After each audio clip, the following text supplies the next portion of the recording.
You are listening to the Teach Middle East podcast, connecting, developing, and empowering educators. Hi everyone, and welcome to Teach Middle East. We are honored this morning to have with us Asha Alexander. She is the principal CEO of GEMS Legacy School, and she's also the climate change leader for GEMS Education. And we are going to be diving in and getting to know her. Normally we are looking at a topic, but because in the Back to School feature, we featured GEMS Legacy School and we got to know them a little bit more. Today we're going to be knowing the person who leads the helm of that school and getting to understand what makes her tick as a leader, as a woman, and as a person. Welcome, Asha.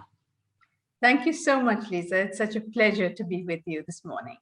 It's our honor to have you, actually. I've watched you for years and years as we've been out here for a while. So I've seen how well you've run your kindergarten starters, and now it's GEMS Legacy School. And that's such a fitting name because GEMS Legacy means that you are offering something that will stand the test of times. And that is a fantastic thing. So it's really our pleasure to have you. Right, so to get into it right quickly, can you tell us a little bit about you, your background, where you grew up, where you went to school, etc.? Okay, I was born in India in a state called Kerala, right down at the southernmost tip of India. And I was brought up in Bangalore, which is in Karnataka. And I went to school there. I pretty much did my schooling and my college and my university in Bangalore. I was at Bishop Cotton Girls High School and then Mount Carmel College in Bangalore and Bangalore University, where I mastered in literature. And I got married after that pretty early when I was 21 years of age and had twins the following year. And that pretty much kept me busy with running around. I was married into the Indian Navy where my husband served as an officer. So it took me practically all over India along its coast, and I had the opportunity to serve in different institutions all across India before I came to Dubai.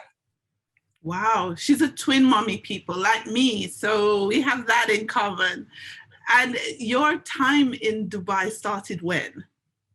I came here in 2001, so I've completed 20 years in Dubai. Amazing. How's it changed since you've been here? I think when I came in, Dubai was on the growing mode of its journey. And I wasn't expecting a modern city. I was coming right out of Mumbai, which was very, very busy. And I thought, well, this would be a desert. I had visions of camels and all kinds of things. So I was pleasantly surprised when I came in and I found that it was quiet, it was modern, but it wasn't as busy as the city from which I was coming. But I came in during the growth phase of Dubai, where things were beginning to ramp up and there were schools growing, and so were the roads and the buildings. I saw the 2005 to the 2010 phase where we saw the Burj Khalifa buildings, rising on Sheikh Zayed Road, and the whole place transforming from a very, very quiet little city to a busy, bustling city that it is today.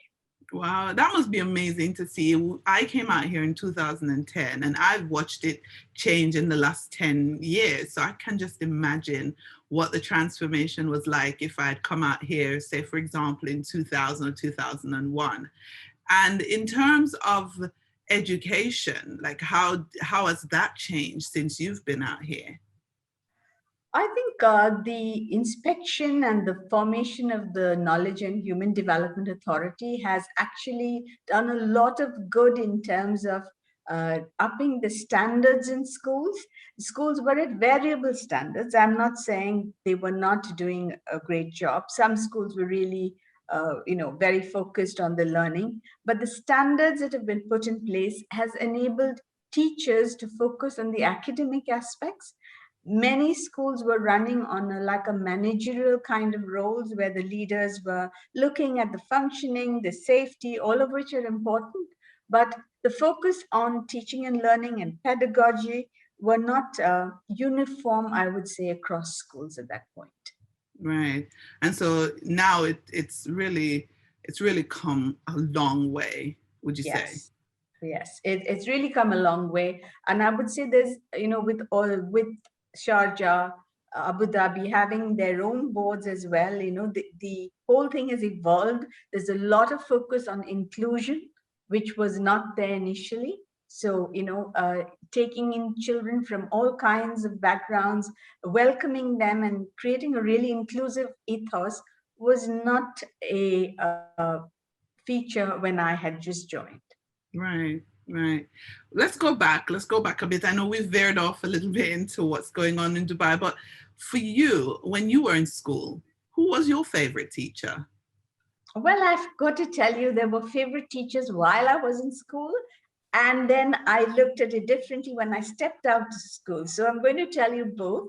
Okay. While in school in grade 4, I had a teacher called Lynette Robinson, and she was kind. And that's the special thing I remember about her, because though I speak English fluently today, I couldn't speak it at all when I was in school till I was in about grade 5. I knew it. My system enabled me to memorize things and write answers. So I was doing well at school, but I didn't have the confidence to speak. I was very diffident. I had lots of ideas in my head, but I would be hesitant about sharing them in class. And it was this teacher that opened me up, because she encouraged me. She knew that I was writing all the answers, so I must be knowing some things, but I was reluctant to speak. I remember her almost as angelic. She was pretty and she was kind, and maybe it was the child's perception, but I think at that time in the primary years, that is one of the most required element in a teacher, to be considerate, to be kind and to encourage. But when I stepped out of school, I had several teachers to thank.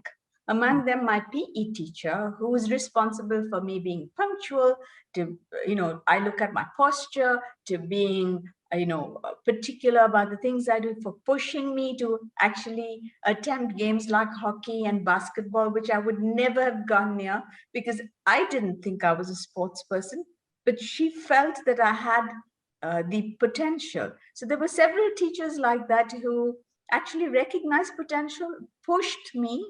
And I didn't like them when I was in school because I thought they were stretching me beyond what I could do. But I owe a lot of who I am to those teachers today. Yeah, I think it's such a fantastic thing to look back and think about the people who have challenged you in your school years, and to think, you know what, they meant good. Because when you're young, you don't know that these people mean the world of good for you. They actually are trying to get you to do right. You feel they are bothering you, or it's stressful, or they're just trying to annoy you, when really they just care about you. So that's good to actually look back. Yes, so totally. I think my teacher of English who pushed me to debate, I never thought I could speak English. So to be actually debating, expressing my opinion, she believed in me, and that helped me go out there and do those things, which I think is, something teachers must do. They must recognize potential in all kinds of children, even the diffident ones, because they actually gave me that impetus that is, propelled me in my life. Yeah. So I owe a lot to my teachers. And talking about life, what made you want to become an educator? Really speaking, I wasn't set to become an educator. I have a grandfather who's a district inspector of schools during the British Raj in India. But apart from him in education, I didn't have any uncles or aunts or people around in education. I got married very early and I had twins when I was 22. So that pretty much summed up, my life was busy rearing them. And then my husband kept moving every 2 years. The only way I could stay in a profession was to pick up something which would enable me to continue serving. So I took up teaching because the kids were 3 years old. They were to go into school. My husband would move every 2 years. So this was a profession where I felt I could contribute and stay, in contributing to society in some kind of way. So it wasn't a planned move. It was something that I came into. I can't say I had dreams of becoming a teacher when I was in school, but I don't regret the path at all.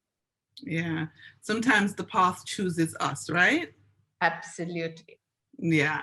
And so now that you're in education and you've been in it for quite a while, what do you enjoy most about being, let's take it from teacher and then we're going to move it to school leader. So what do you enjoy most about being a teacher? I think the most I enjoy is connecting with the students, because I was a person who benefited from my teachers, concern and championing me, that I think I looked for the underdog. I always supported children who the other teachers felt weren't good enough. So I think I looked for children like me, like, perhaps disadvantaged in some way. And I always believe that everybody has the ability to learn, and you just need a champion. You just need somebody behind you saying, you can do it. And you suddenly find that child blossoming. So I knew I could make the difference in the lives of several children. And that was the most interesting part of being a teacher, not the content, not being able to use strategies and pedagogy, but changing lives. I really, really like that. I really like that. I think that is the heart of teaching, being able to transform lives and the lives of young people that will then ricochet and impact for years and generations to come. But now that you're leading one of the largest schools in Dubai, oh my God, like what do you enjoy about that role? Again, I think, I had almost 33 years of experience, 24 as an administrator. So I think I was more in an administrative role than in a teaching role for the better part, though I've done about 14 years of teaching in these 33 years. But when I got this opportunity, I knew I could impact and change young adults, because the parents in my school were like 35 years old or 38 years old, but they were stuck in another time era. They believed they knew, or they wanted their kids educated just the way they went to school.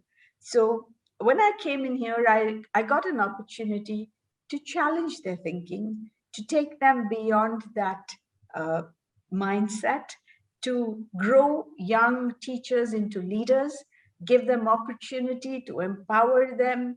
And it was such a large school that, I think I came at a time when they were ready and hungry for that change. So, being there, I can see I can not only touch the lives of children, but I can actually be a counselor, a kind of, this role is everything rolled into one. I Yeah. can be an artist, I can be a counselor, I can sing, I can dance, I can do all of the things I wanted to. I don't think any other profession would have enabled me to keep going with all of those things. Right. But what were some of the challenges? Because I'm sure it wasn't easy.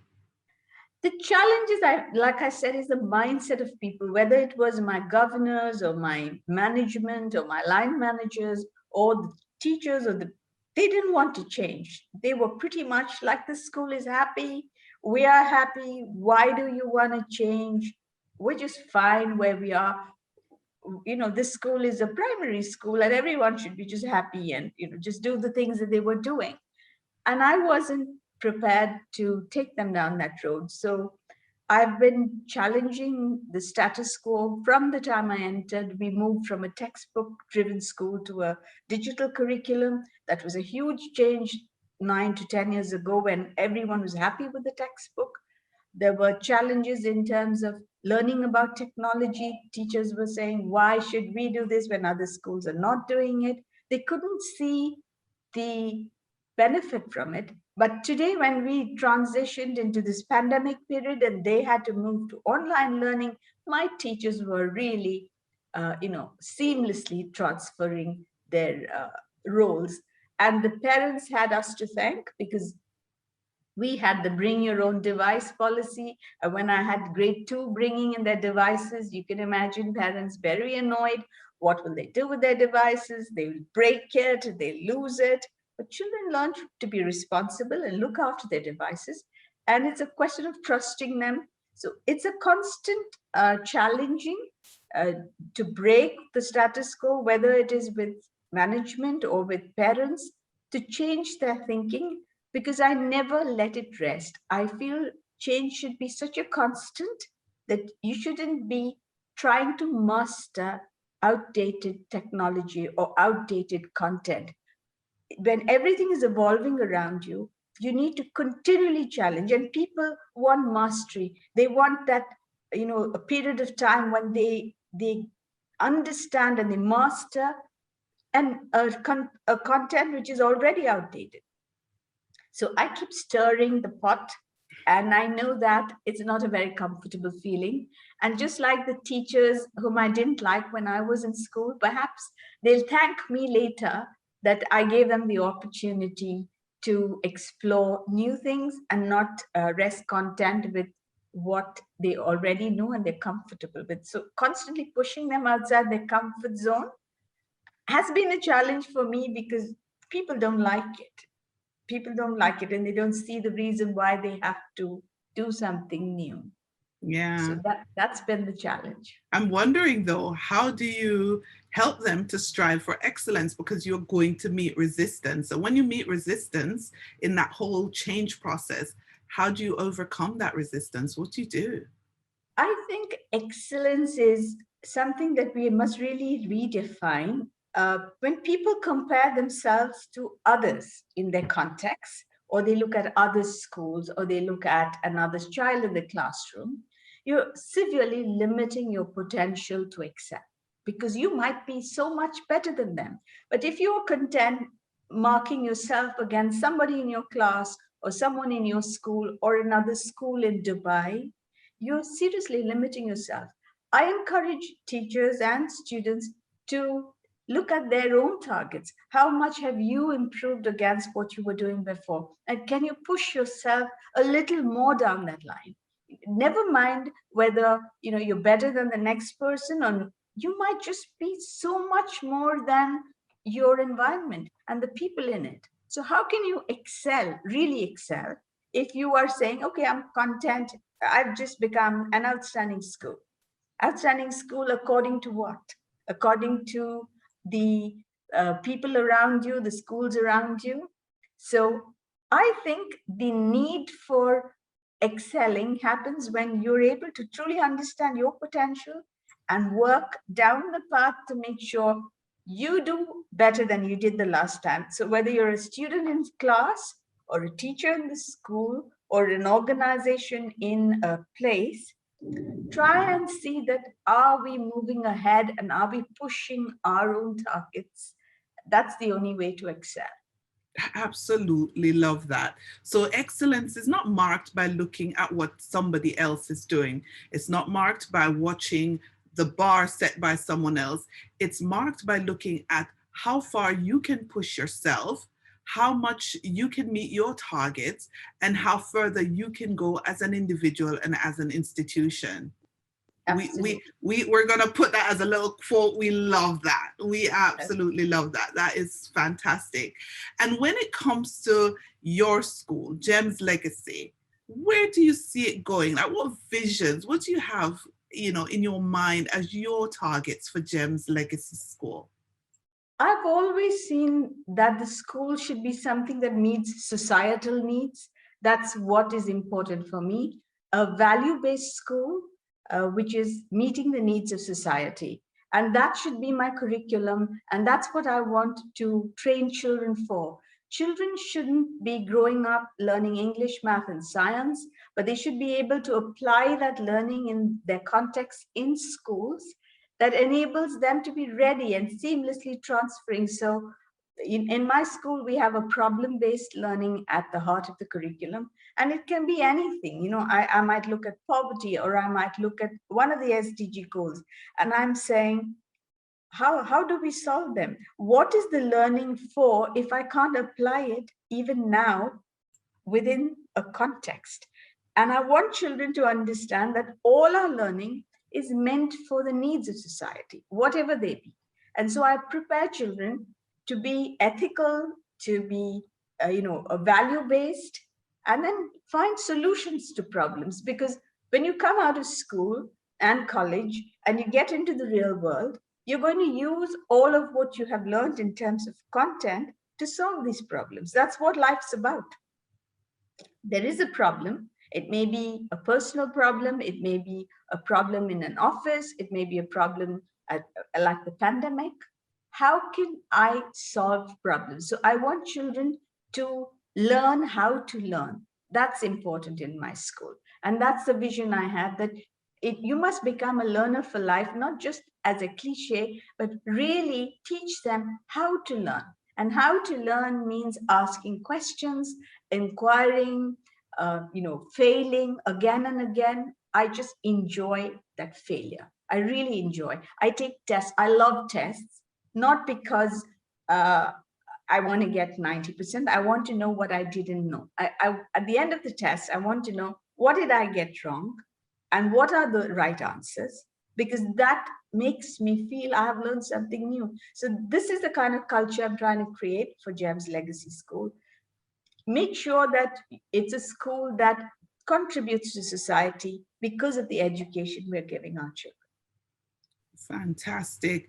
How big is the school? Like how many students? Around 5,000 students. We have 162 classrooms. It's when I talk to people in the UK, they say it's almost as big as their cities or their little, towns, where the population is not more than that, and they are aghast that one facility can house so many children. But I think we've got used to it. So while other people see it as a challenge, we have a system in place that enables it to move on well-oiled wheels. I think I remember the numbers, and when I heard it first, I was like, oh my God, one school with that many students, how do you even do it? So leading such a big school has to be a mammoth task. How do you organize your team so that things run so smoothly? One of the things I believe is to constantly build capacity in your teachers. Your teachers have to become leaders in the classroom. This concept of, we are the leaders, you listen to us, it should work the other way. I should be getting input from the teacher who's actually in the classroom telling me what works, what doesn't work. And in order to empower leaders, I've got to keep them learning. So there's a lot of focus on professional development that is, inbuilt into the curriculum, into the learning day. So I have around 90 minutes every week for every grade level. It's called a common planning time. And it's built into their timetable so that they can discuss issues that come up and model best practice. The best way to learn is from each other, from your master teachers in your school. And I found I needed more time. So I wrote to my parents and said, can I have an early release? Can children all go away at 12 o'clock on the third Tuesday so that I can run professional development from 12 to 4? And they bought into it. And now my teachers have 4 hours every third Tuesday. Now I feel there's an even greater need to look at data and assessments. So I've written to them again. I want to be able to look at every student and see if he or she's progressing. And if you don't give me the time to look at it, your child cannot benefit from our instruction, because we're just going at a very furious pace of trying to teach. So allow us the time. And now second day, we've got an early release where teachers just have data conversations. So I build capacity and then I create roles. So we have somebody called a supervisor who looks after a grade. I have deputized a teacher as a supervisor, and I allow them to start acting as a supervisor, complete role, because I do this hand holding so that when after a year or two, there is a position, the teacher is absolutely ready to step into that role. So when you have such a large organization, and these are things that I have done without actually management approval, because I think I have taken it on that I must build capacity. So I must create and manipulate what I have, my resources, I must build, because this is the resource given to me. As long as I'm managing my timetable and managing the, the PTR and making sure that I'm within the budget, I can have that flexibility. The GEMS gives me that flexibility to build capacity in my teachers. And I think once you've got the bottom, so everyone starts looking at leaders as building capacity from the top down. No, you start at the bottom and you build capacity in every teacher in the classroom, and you start building upwards. It's easier to find potential. It's easier to find the ones who can become leaders and who can, help you build that structure. So I start at the bottom, and I'm sure that every teacher is getting 150 hours of professional development every year. Wow. That's amazing. And it's good that you start at the bottom, because that's where you recognize talent and hard work and dedication. And then that can filter through to the top. So that's good. If, for example, there was a new principal coming in and wanted advice, what's the one piece of advice you'd give to a brand new principal stepping into a role? First and foremost, every school is different, recognizing that you can take my advice, but even I don't know your school. So you're entering a school, so you've got to learn everything about that school in its context by talking to your ancillary staff, your security, your parents, your students. Observe, ask questions, learn about the school. Don't be in a big hurry to change things according to what you did in your last school, and make sure you suspend judgment. I might know everything about people. I might have been around for 30 years, but every time I enter a new place, I say, I don't know anything. Let me learn from those in that place. And then I can work together with them to begin to change what most needs to change. So I just say, don't be in a hurry to go in and, impress people that I'm a great leader. Take your time, understand, ask questions, because it's only through that reflection you know exactly the areas that need to be changed. Everything doesn't need to be changed. Some things are working splendidly well.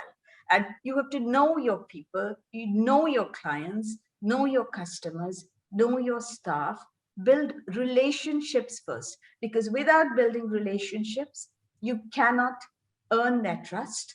And without their trust, you can't begin to make changes. So that's what I would tell a new principal. That is sage advice, really is. Okay, I think we've covered the professional. So now let's talk a little bit about Asha.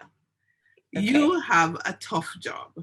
I can't pretend it's easy to lead schools. I know what it's like, and you're leading a school bigger than anything I could have even imagined to lead. So what does Asha do to take care of herself? What do you do?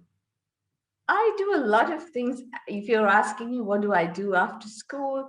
Every single day, I do a lot of Sudoku. I like games, word games, which I play. And I almost challenge myself, because I just love playing with words. It's a fetish I have.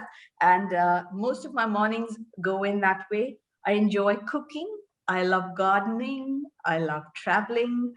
I love adventure sports, zip lining, paragliding, several things, anything that energizes me, because I think all those experiences sort of make you who you are. So I try to keep, very engaged. I love life, and I think life loves me back. That's brilliant. Okay, I know you've told us a lot just now, so here's my wild card one. What's one thing none of your staff or anyone who's associated with you professionally would know? What would surprise them about you? Yes, I have something which I haven't shared. People see me as being very brave, but actually I'm very, very fearful. I'm afraid. But what they see, I think now, after several years, is only the actions I'm taking. So I might be frightened, but only I know that. What I am doing seems terribly brave because I'm walking towards that fearful thing. And they see it as, no, this person can't be afraid. But I'm frightened every single time because I have an overactive imagination, which I have to really rein in. Because if I give it freedom, then it tells me all kinds of horrible things that can happen. It's more about the process of what's going to happen than what actually happens. Because when things happen, I know I will get up and I will resolve the problem. But the actual experience of, say, falling from a building is frightening. But then I do crazy things like zip lining and jumping out of planes. It's like embracing that fear. And I think people think, oh, she's very brave because they're just watching what I'm doing. But inside of me, every time I'm a frightened, maybe 6 and 7-year-old, afraid of the dark, afraid of heights, afraid of several things. And if I tell people, they don't see me that way. They'd say she's very brave, she's courageous, she's strong. But I am actually just overcoming that because I know that now what I do is I tell myself, don't overthink the thing that troubles you. You just walk towards what it is that you have to do and take the actions. And that's helping me get over that fear. And people's perceptions are so different. Not one teacher in my school is going to say, this lady's frightened. Right. Thank you for sharing that. Thank you so much for sharing that. We're winding down to the end of the interview. Thank you so much for being with me here today. My last question, we're about to embark on a new school year. And obviously the last year has been, well, year and a half really has been something we've never seen before. What are your hopes for the 2021-2022 school year in general? Not just about your school, but in general. I think we have to stay hopeful. There is a question of looking at the glass half full or half empty. I'm an optimist. I look for what is good. I know there are losses. I know there is difficulty. But if we have to surmount that, and if we have to be resilient, we have to look at the good and hope for the best and continue working. It's easy to get into a very depressed state of mind saying, oh, it was so great before the pandemic and, this has happened. I can't do this. What can you do? Whatever you can do. I always say, bloom where you're planted. Whatever you have, use whatever you have with whatever you have in whatever situation you are. Continue doing what you believe is good for children. We cannot do so many things. We can focus on those, or we can say, I can do so many things. And I would like our schools to focus on what they can do and not what they cannot do. And I'm sure in time, we're resilient as a race. We've been through wars, we've been through famines. I don't see anything as doomsday. There are things that we can overcome together, but we have to stay hopeful. My name is Asha. In India, it means hope. In my native language, it means hope. And I think I would like to believe that I bring hope to those around me. Fabulous. It's a fabulous way to end the interview. Thank you so much for being with me today, Asha. You're welcome. Thank you, Lisa, for the opportunity to share my thoughts.